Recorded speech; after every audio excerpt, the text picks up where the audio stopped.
नमस्कार, आप देख रहे हैं जेटीएन न्यूज इंडिया का ये लाइव प्रसारण फेसबुक पेज पर। इसके अलावा इसका रिकॉर्डेड वर्जन आप देख पाएंगे हमारे यूट्यूब और इंस्टाग्राम पर भी।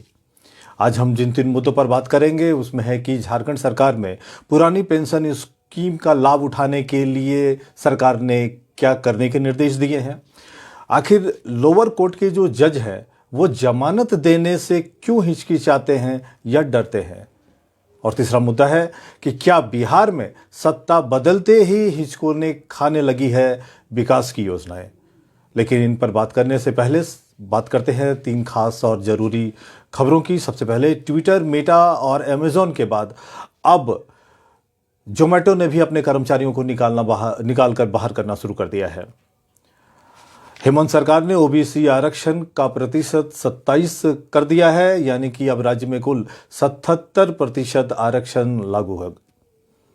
और हेमंत सरकार के खिलाफ भारतीय जनता पार्टी का हल्ला बोल 21 से 25 नवंबर तक जारी रहेगा। बीजेपी आंदोलन करेगी। और अब बात करते हैं झारखंड में पुरानी पेंशन योजना लागू कर दी गई है और पुरानी पेंशन योजना लागू करने के साथ ही सरकार ने कुछ दिशा निर्देश जारी किए हैं।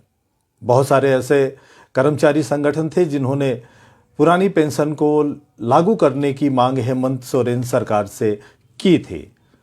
ऐसे में सरकार ने इसका लाभ देने के लिए कर्मचारियों को कुछ जरूरी निर्देश जारी किए हैं ताकि जो उनका जीपीएफ अकाउंट है को अपडेट करने में किसी तरह की कोई परेशानी न हो और इसका नुकसान राज्य सरकार के कर्मचारियों को न हो। इस संबंध में वित्त विभाग ने जो जरूरी सूचना जारी की है और बताया है कि इस स्कीम की पुनर्बहाली के लिए जीपीएफ अकाउंट नंबर इशू किया जा रहा है। सभी खामियों को सुधार कर संबंधित पीएफ कार्यालय में जमा करने के निर्देश कर्मचारियों को दिए गए हैं।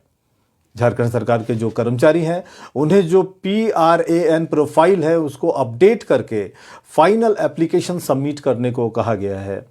बहुत पुरानी मांग रही है कर्मचारियों की पुरानी पेंशन स्कीम को लागू करने के लिए। अब सरकार ने कर्मचारियों की सुविधा के लिए जरूरी निर्देश जारी किए हैं। कर्मचारियों को भी चाहिए कि जो संबंधित विभाग के निर्देश हैं उनका अनुपालन कर पेंशन योजना से संबंधित सभी कागजात अप टू डेट कर विभाग को सुपुर्द करें ताकि समय पर पेंशन स्कीम का लाभ वो उठा सके। और भारत के अंदर लोअर कोर्ट के जो जज हैं क्या वाकई जमानत देने से डरते हैं या हिचकिचाते हैं, इसका कारण क्या है? बार काउंसिल ऑफ इंडिया के एक कार्यक्रम में मुख्य न्यायाधीश DY चंद्रचूड़ ने इसका खुलासा किया है।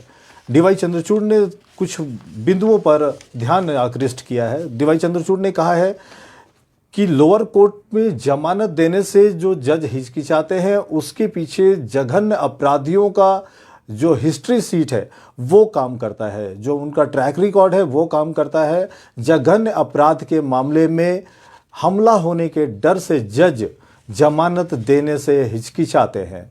इसका नुकसान ये होता है कि जो साधारण मामले हैं जिसमें जमानत दी जा सकती है वैसे मामले भी लटक जाते हैं। और जो बेल एप्लीकेशंस की बाढ़ इन दिनों कोर्ट के अंदर आ गई है उसका एक बड़ा कारण ये भी है। Chief justice of India DY Chandrachud ने इसके असर को लेकर आगाह किया है। उन्होंने कहा है कि बैकलॉग हो रहा है जमानत एप्लीकेशन को लेकर के, और जो छोटे जुर्म के जो अपराधी हैं, छोटे मोटे मामले में जो लोग फंसे हुए हैं उन्हें भी जमानत नहीं मिल पाता है जिसके कारण परेशानी हो रही है। और अंत में अब हम बात कर रहे हैं कि क्या बिहार में सत्ता बदलने के साथ ही हिचकोले खा रही हैं विकास की योजनाएं।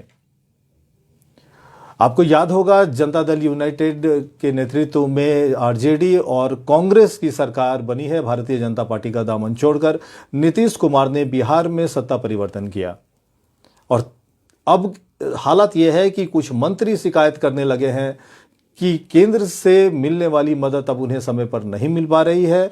इसमें खास तौर पे जो कृषि विभाग है और सत्ता बदलने के साथ ही कृषि विभाग के अलावा जो ग्रामीण विकास विभाग है उसके कामकाज भी प्रभावित हो रहे हैं।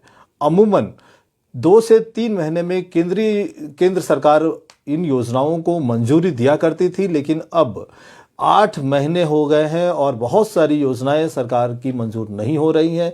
लिहाजा योजनाओं के लटकने से संबंध में जो फंड आवंटित होते हैं वो भी लटक रहे हैं।